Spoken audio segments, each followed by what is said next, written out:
bəzən oxuyuruq bu haqda ki, müəyyən dövrlərdə, səhv etmirəmsə, timerosol, civə tərkibi, sonra peyvəndlərdən çıxarıldı.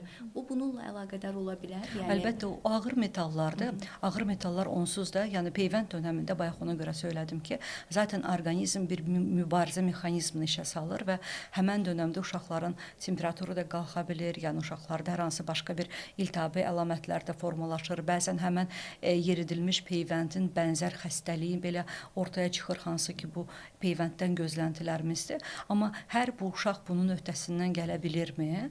Yox. Hər uşaq öhdəsindən gələ bilməmə səbəblərindən biri yəqin ki, zaten hər hansı bir beynində artıq onun inkişafında fərqliliyi olan bir uşaqlar üçün bunun öhdəsindən gəlmə prosesi, yəni məsəl üçün həmən o ağır metalların olduğu zaman, yəni bu prosesi daha da ağırlaşdırır əlbəttə ki.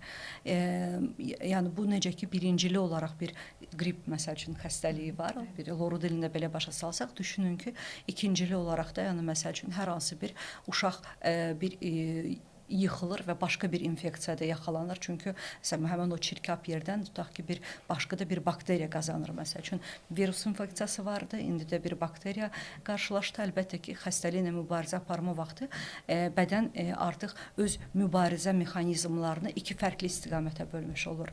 Bu da həmçinin həmən o peyvəndlərdə ona görə ağır metalların əlbəttə ki, təsirləri var idi və onlar daha sonra həmən o peyvəndlərdən çıxarıldı. Amma yenə də birbaşa olaraq da, yəni peyvəndlərlə bağlı çox araşdırmalar aparılıbdır. Yəni və hər ildə bu məqalələrin yəni ardı sırası kəsilmir.